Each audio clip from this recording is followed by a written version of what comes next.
Hey, what's up, everyone? This is Dan at Unicorn Riot. Thanks for tuning in. That was a very long presentation. There was a couple hours there, 2.5 hours have been going on. So I won't take too long to go over this right now, but I did want to talk about, some of the stuff that's in this report. So what we were hearing was that this outside agency, reviewed a lot of steps about how the city government would respond to the George Floyd uprising. And so I just wanted to run through a few things here. It's a long report. It's about 80 pages. And so obviously the table of contents first. 1 second. It's pretty tiny on the screen here, so this isn't the best way to review everything, but it is very interesting how they talk about incident command and the stuff around page 40. Around page 34, there's the less lethal weapons and stuff like that. There's also a timeline towards the end involving crowd control and some more sort of, recommendations, some stuff about the body cams, mutual aid, stuff like that. So I just wanted to kind of take a quick look at that. And this is on Document Cloud. We linked to it on the chats so far. And we do have it on our website, but it's not attached to a story yet. So, especially in the winter time when there aren't so many protests going on, we try to take deep dives into these things, kind of bring out more information about how this works. And this is very high level. There's actually very interesting things in this document that I did want to call people's attention to about the state-of-the-art way that consultants advise controlling protest movements. That is, to some extent, referenced in here, and I think that that's really important and worth paying attention to. Obviously, in the meeting, we heard from a number of these new city council members, younger city council members coming in, and it's been very interesting to hear from them, sort of their perspective, because they were not in the government when this all went down. And also, they pointed out that, the way that some of the feedback worked with this event and the way this was composed kind of seemed biased. Paul Massano talked about, they sort of went back to business groups and along Lake Street and that kind of thing. So there's definitely it was definitely interesting to hear some criticism from those city council members about the process that this report came out, as well as the fact that they didn't have access until today. Javier Murillo, who I've known for many years, used to be the director of the SEIU in the Twin Cities. He pointed out that it's been handled in a secretive fashion. This was held until after the election, so that the people involved, like Mayor Fry, this wouldn't bear on the election. So that's all striking in terms of how this all went down. So I'm just going to kind of roll down through this. This is just sort of describing some of the context and the people that they talked to and their methodology. They looked over a bunch of documents and 90 interviews. So there's the Minneapolis Emergency Communication Center, which is essentially the 911 office. Another thing that came up was the Strategic Information Center, also known as the Emergency Operations / Training Facility. This document here is from the architects that designed the facility.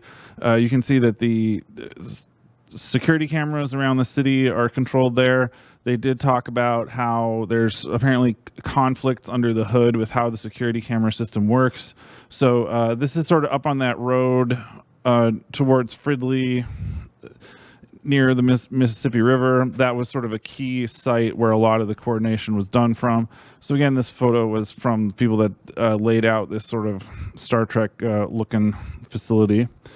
So if I can get back to where I was, thank you. And so that's important to understand, that a lot of stuff gets managed from there. So they did talk about the body cameras.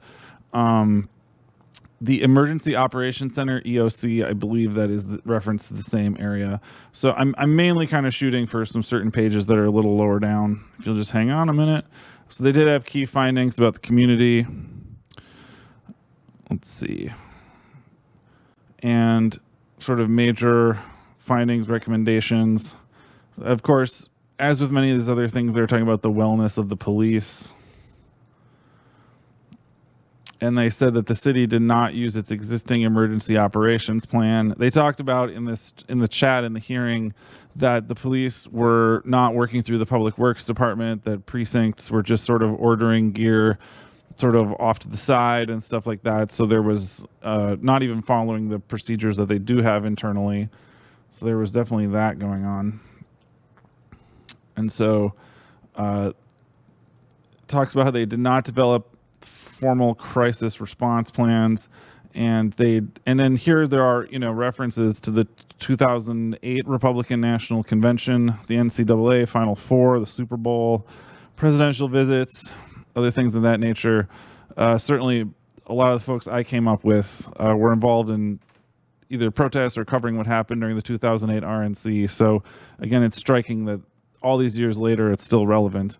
There's a lot of information here about something called the Incident Command System, or ICS, and we'll see that ICS is definitely recommended as kind of a sort of centralized or militarized fashion to manage these things. This talks about the Emergency Operations Training Facility, EOTF, and the way that things were managed through that centralized command. This number 9, again, they're talking about this incident command system structure, and we'll get a little more into that lower down. The state of Minnesota being involved at the EOTF as well, saying the fire department did not follow an incident command structure, and more about communications in the structure. So there was no after-action reviews, and there was a virtual emergency operations center, but it was disconnected from the Minneapolis one. Minnesota National Guard assistance was another issue, and it said that they didn't follow a particular approach that ICS policy recommends for activating the National Guard for disturbances, which I don't think that was known. There was no mass arrest plan, despite all the experiences we've seen documenting mass arrests. They didn't have a mass arrest plan, which is kind of a surprise. So the decentralized structure, they blame that for lack of information. And there's a little talk up in there as well about 40 millimeter weapons, and they did not have consistent rules of engagement or control. And then in their review of body cam footage, they found deployments of SWAT and patrol officers that did not align with policy. So, and as the city council members were talking about, they were sort of like, well, what about all the injuries, the dozens of injuries, which isn't really quantified in this report. There's more about the 911 center becoming overwhelmed. So timeline of events, I'm going to kind of skim across that area. National Guard stuff. That's the timeline. Community perspectives. That's kind of not my focus here that I wanted to get into, but they're talking about people's perceptions of the department and how it was unprepared for a civil disturbance, failure to assist business owners, the real heroes here. So they're saying, okay, rebuild, trust, give better updates, that kind of thing. This is a little more relevant to what I wanted to focus on here, which was the crowd control and civil disturbance policy. They're saying it's 5-312 and 7-805 for crowd control and civil disturbances. And as people like Councilmember Ellison talked about, the police reacted very aggressively during the 3rd precinct in comparison to the 4th precinct protests that happened several years before, and they escalated very quickly. And also it was pointed out to us earlier that those police around the 3rd precinct didn't even really try to communicate with the crowd that was out there, and it doesn't seem like this report really touches on that much at all. So the one reference that I want to call people's attention to is the International Association of Chiefs of Police has a crowd management model policy, which is like a default policy that they try to recommend that cities change their structure to. And so they talk about, again, the incident command system, crowd response, use of force, crowd dispersal, mass arrest, and deactivation. I'll also just mention on the side, one of our contributors who sometimes writes for us, Sam Richards, also has been working with the MIT Technology Review magazine, and they have found that there's an additional Operation Safety Net 2.0 going on. We'll probably hear more from Sam about that later, but talk about demobilizing the forces. There is more information coming out about that, so I just want to flag that that's coming out now as well. And a number of things that sort of appeared in this report are stuff that we've been trying to research about crowd management, about how certain things are handled in the city and how and regionally. And so it's very interesting to see, like, this is like the official version that they're putting out there, because those consultants did sort of refer to the Chauvin trial and how the policing worked around the Chauvin trial, but I don't even think they used the phrase Operation Safety Net. So let's just sort of keep an eye on that and sort of keep digging in that area, keep an eye out on that information, and we'll see what we can find out more later. So incident command system, again, they're saying that should be used for the disaster responses. And also keep an eye on these citations too. So you got down at the bottom with the footnotes, you got IACP down there. You got, sorry, 1 second, folks. So you have these IACP documents, several of them, policeforum.org. I believe Police Forum is Police Executive Research Forum, or PERF, which was an entity that ran conference calls that helped shut down Occupy Wall Street. Hopefully this Zoom makes it a little easier to see. So this talks about the National Incident Management System and Incident Command System, or NIMS. So it's important to understand that NIMS, National Incident Management System, is a federal sort of framework. As they say, it's a standardized approach for incident command with roles, responsibilities, and chain of command for emergency management. But that is what they recommend tying in with protests. So there's more about that here. And so they say that they recommend that the International Association of Chiefs of Police and their ICS strategy, their incorporation of NIMS, should be what's used, and that involves the what they call the seamless integration of mutual aid agencies. And so I think that's important for people to understand that multi-jurisdiction police actions via a NIMS/ICS framework is a significant factor going forward that people should look for whenever there's a major protest. So, interesting. So Robert Davis of Law Enforcement Consulting, who signed the letter delivering this report to the city, was previously a senior research associate at the RAND Corporation and a research director at Police Executive Research Forum. And so I believe that was the man that was speaking from inside the sort of wood-looking... No, I'm not sure, actually, if that was the guy in the video or not. But anyway, so Police Executive Research Forum former personnel have been involved in this. So here's the less lethal weapon policy being addressed and whether or not it followed the policy. More of that.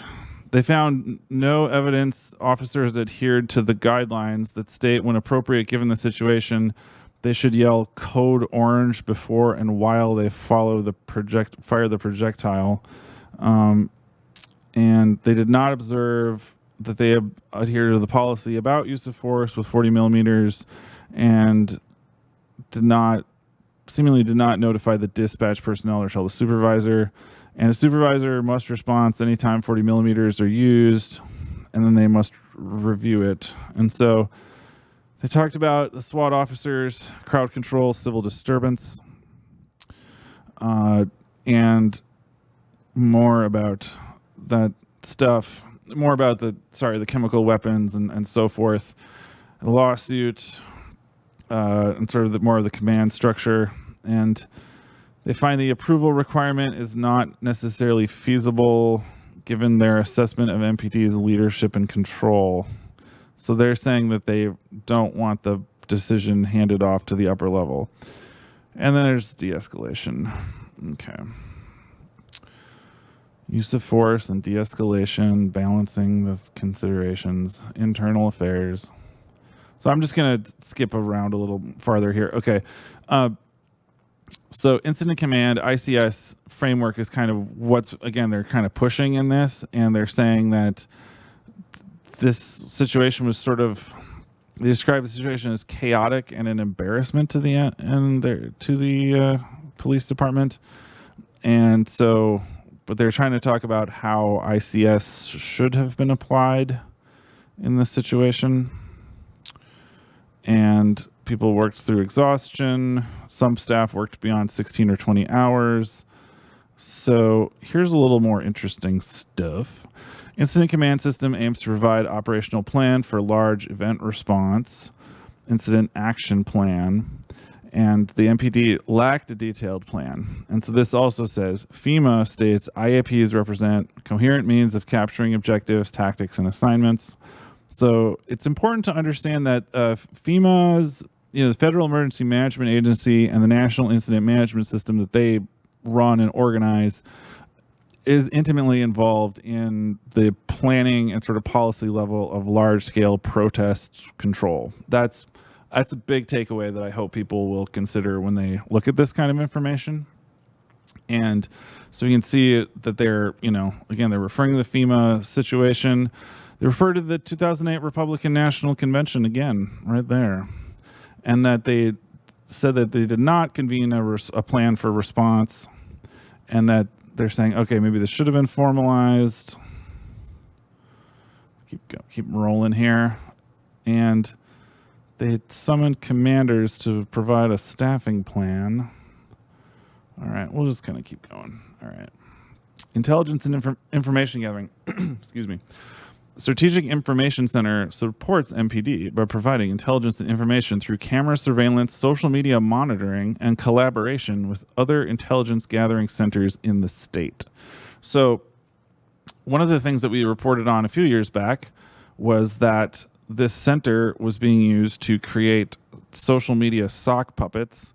I don't have the link available at the moment, but we do have a report about Strategic Information Center social media monitoring sock puppet tactics that we did run across using FOIAs. So that is an area that is used to spy on people, create fake personas to keep track of Facebook events and stuff like that. That's an important thing. Okay, incident command post. Keep on rolling here.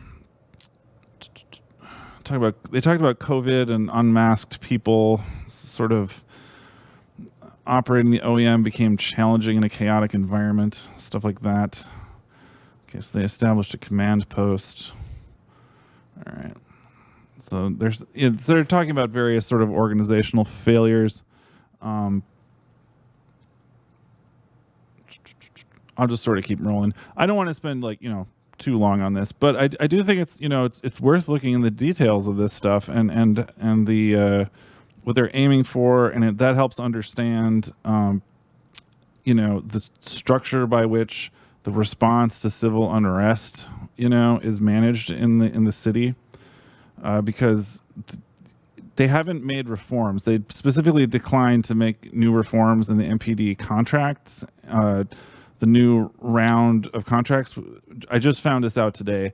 So there haven't been reforms made, which means that large-scale protests are more likely because bad actors, particularly bad officers like the Derek Chauvin types, are not under heavier scrutiny under the new contract. So it's very likely that we could face more large protests again. So it's important to understand the higher level of how they plan that, how they try to build up things like the strike teams that staged at the convention center. We could expect more of that again. There was certainly a large force that massed downtown at the Minneapolis Convention Center, which has very good sort of road and highway access in that immediate area. So that talks about that part of the setup and the state and national best practices. This is important. They talk about the mobile field force system. And so what we learned quite a while ago with Unicorn Riot and earlier work was that the mobile field force system is something that FEMA trains local police how to do all over the country, and they're still certainly doing it at a high clip. And so the field force tactic system is kind of the main, it's hard, it's like riot control. It's kind of a mobile cavalry strategy to kind of create riot policing formations that can move around quickly and break up protests, sort of cut into them, and frankly do more advanced intelligence stuff as well, but it's very tactical areas, mobile field force systems. So if there's any big takeaway today, they're talking about mobile field force in here, which is important. And they're saying, include the mobile field force, but bring up the NIMS and incident command system, roll that all together in terms of the response to protests and civil unrest. So they said that, I guess this is the admission here, right? That like, and they're talking about the agitators. Okay. So it says their actions during the unrest were not consistent with the recognized best practice of respecting individuals' First Amendment rights and providing them with the opportunity to express their freedom of speech, due in part to the distraction caused by the agitators and violent activity. So recognized best practice is a huge euphemism for saying they're legally obliged to do that, and they're civilly liable. Well, they may be civilly liable if they're not, at least at the city level, unless of course they still have immunity. But let's just talk about euphemisms. Oh my God. So this talks about, okay, chiefs, community leader contacts those departed. And so they were trying to put the pin on outside agitators. And it's like, whenever there's a big uprising or a huge protest, whatever, like a lot of people do get involved. But you saw in this meeting today that a number of politicians, as well as these consultants, really tried to attribute this to outside factors and sort of presuppose that people in the city were not rioting, and it was all just sort of shadowy outsiders, and that is an unrealistic perspective about what actually happened. So I think that that's very important to keep in mind. This story was from 2019. One of our former members, Police Fusion Center tied to fake social media accounts. So the Strategic Information Center, what we discovered was that they were running sort of open source intelligence stuff. They have an Intel analyst, a job position, and someone named Angel Garcia Lone Tree, supposedly from Anoka, was a sock puppet entity created. They ripped off some photography from someone on DeviantArt, and then we were able to kind of deduce that Jeff Rugel was, I think, the director of this unit at the time. And Rugel also testified during the Derek Chauvin trial as well. So we heard more from Rugel about surveillance systems in the city. So he was the commander of the Strategic Information Center. Earlier, they talk about Occupy Wall Street policing, and then some of the procedure stuff. Oh, look, once again, national best practices outlined at the International Association of Chiefs of Police. Once again, IACP coming up. So this was a 2019 report, and that was about how they were running sock puppets from the Strategic Information Center. So that, I just wanted to mention that is a factor going on in all of this. So we'll keep going. This talks, again, it's MFF, Mobile Field Force, and they talk about the Bicycle Rapid Response Team, which had not received any training relevant to crowd control tactics. Kind of a surprise, since the bicycle team is frequently around in protests. So this talks about various, steps that were taken, response patterns, the less lethal munitions, reviews of that stuff, more about crowd control, and reviewing more about crowd control efforts during protests and unrest. So I'm just going to skim over this. So they talked about less lethal munitions. The deployment was not in accordance with policy. A distance occurred between officers and citizens. Unless there's an immediate need, they should refrain from using less lethal munitions unless the commanders authorized it. And so they did not have a designated team. And let's see, they talked about a training did not occur due to COVID. So here's an interesting little one. I'll just give this to you guys right away. The Mobile Field Force is a mobile team capable of providing fast and effective platoon or squad-sized tactical force for a wide variety of policing functions and missions, typically provided advanced training in crowd control and response to riots and protests. Now, if you look at this URL in the document, the clicking on the URL does not work. But if you copy paste it and remove the period at the very end, you will be able to get the document. It is here. And this is an interesting document I've never seen until today. The Mobile Field Force FEMA resource typing definition for on-scene security protection, law enforcement operations. So it talks about the different things that Mobile Field Force can do. It talks about logistics, talks about deputation, communication systems, talks about the command structure, talks about types of gear, talks about, esoteric stuff like OSHA regulations, saying there should be 25 NIMS Type 1 Mobile Field Force officers. So I guess, a couple different types essentially here. Type 1, Type 2, portable radios, prisoner transport, and a couple notes just down at the very end, other NIMS, National Incident Management System stuff. So this is kind of almost like a spreadsheet or a description of how you would build up the resources for Mobile Field Force. Again, that's coming straight out of FEMA. Straight out. And that link is right there, but you got to copy it. So take a look at that if you're curious about more. And we're going to dig in more onto this, but since it already came up in here, I was like, hey, let's talk about it on the live stream, right? There's a lot more to this. It is a big deal. It is national in scope. So, this talks more about the less lethals, more about ballistic shields, supervisor objectives. I'm just going to kind of wind us out here. I just wanted to hit these things really quick and then get on out of here. So they talk more about the less lethal launcher projectile policies, how they were not guided by objectives or rules of engagement. They just seem to rely on a broad description in the policy. Let's see. The SWAT officers, they do provide audio documentation of a commander specifying if triple chasers, which have 3 different tear gas canisters, things like that, can be used. Talks about that. Other stuff about body cams. Let's see. Using pepper spray, OCCS, chemical munitions, pepper balls. Let's see.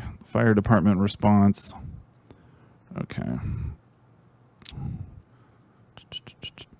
All right. So, they didn't implement, back to ICS, they did not implement an ICS command structure. Oops. And the fire department structure, training, communications, internal, external. There was no communications plan or protocol for radio comms. So the fire department did not easily communicate directly with the police. Interoperable communications shortcoming, radio channel stuff. The Emergency Communication Center, MEC, is the 911 center. Call volume and staffing. We'll just kind of keep moving. So a lot of 911 stuff was addressed in this. Interactions between agencies. MEC staff worked closely with Strategic Information Center. Conduct operational, whatever. Mutual aid. Okay, so there's been much discussion on the National Guard and the State Patrol. We attempted to connect any representatives from these agencies, but we were unsuccessful. So the National Guard and the State Patrol stiff-armed the consultants, if that's what they mean. And the governor did not reply to a response. We cannot. Oh yeah. So we do remember there was conflict between the governor and the mayor and all that stuff. Like they clearly weren't in the same page.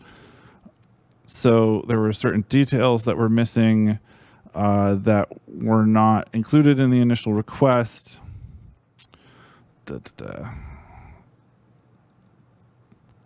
So public personnel wellness, stress, whatever. So then again, they spent a lot of time talking to the officers, saying that they felt abandoned, blah, blah, blah. All of that stuff about the officers. Obviously, the officers have been taking enormous settlements out, so they're taking tons of money to leave the department and stuff. Okay, back to incident command. They talk more about this, saying that they need to organize their incident command differently and all of that type of stuff. So I'll tell you again about FEMA emergency communications policy, more of that in the recommendations, the city messaging, the emergency city operations plan, EOP, city departments. So anyway, we're nearly to the end. All right, the mayor's office, communications with the community, other recommendations, circling back around, talking about the community insights. So I did want to mention these real quick.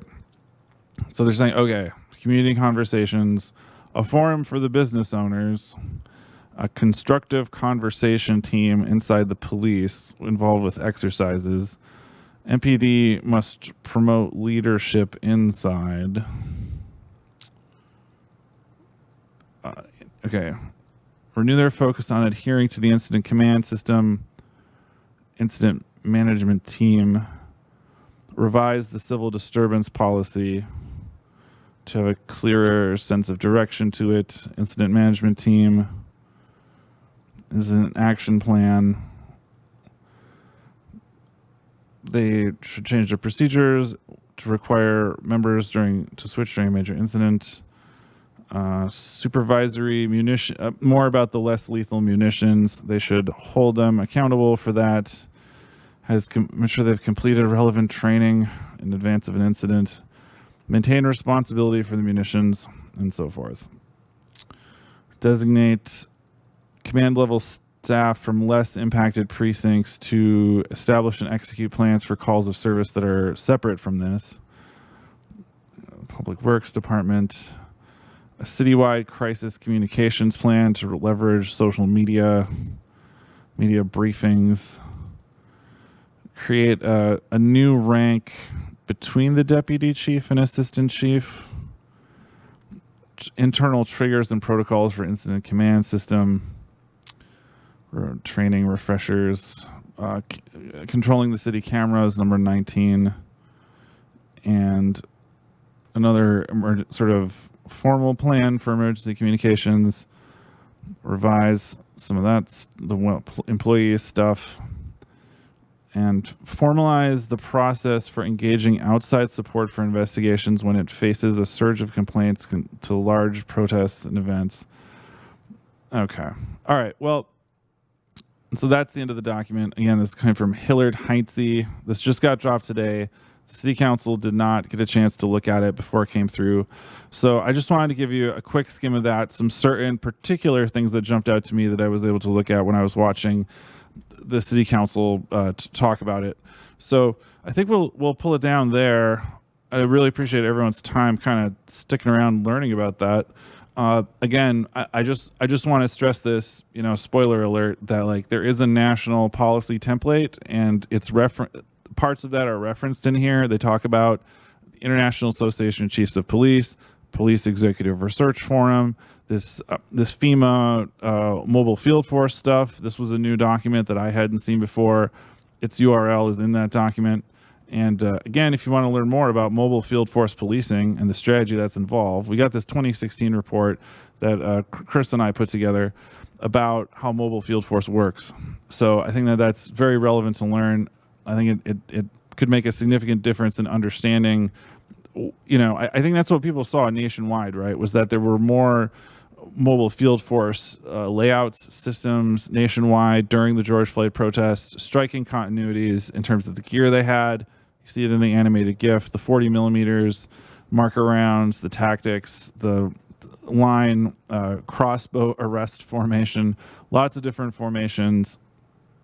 Obviously this gear, like the 40 millimeter launchers, munitions, beanbag rounds, shotgun rounds, hand tossed munitions, the sprayers of OC kind of pepper spray stuff. And so you can get this whole document here. It's 135 pages. It's attached right there.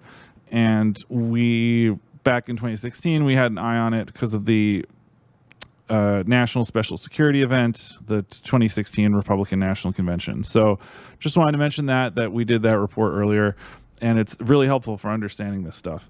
So I'll cut it there. Thank you all for tuning in. Really appreciate your support tonight. So again, if you can help us keep our work going, we're at unicornriot.ninja, and we have a donate page set up on the website. The donate link is up there at the top. My colleague Akichita and Chris on the back end, we're covering the start of the teachers' strike in Minneapolis today. So we had a live stream going on the teachers' strike. So we've been going for hours live streaming today. So we're a 501c3 nonprofit media organization. We try to bring you what's happening in the front lines, as well as the sort of higher level structural stuff if we can.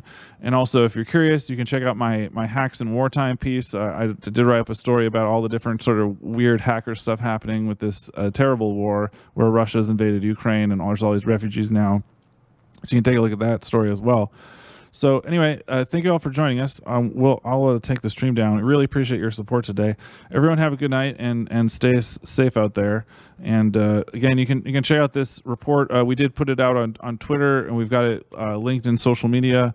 And as we're gonna keep going more into researching how policing works and some of the other stones that have been kind of unturned about how all this stuff works, we're going to keep trying to push out those documents out there so that people are better informed about what's happening with policing in the United States, particularly in the Twin Cities, because there's a lot that isn't well understood, I think, in the general public. And we want to keep trying to, bring that out there so people have a better sense of what's going on. So thank you all for tuning in. We really appreciate your support, everyone. Again, this is Dan at Unicorn Riot. It's good to be with you all today. Thank you.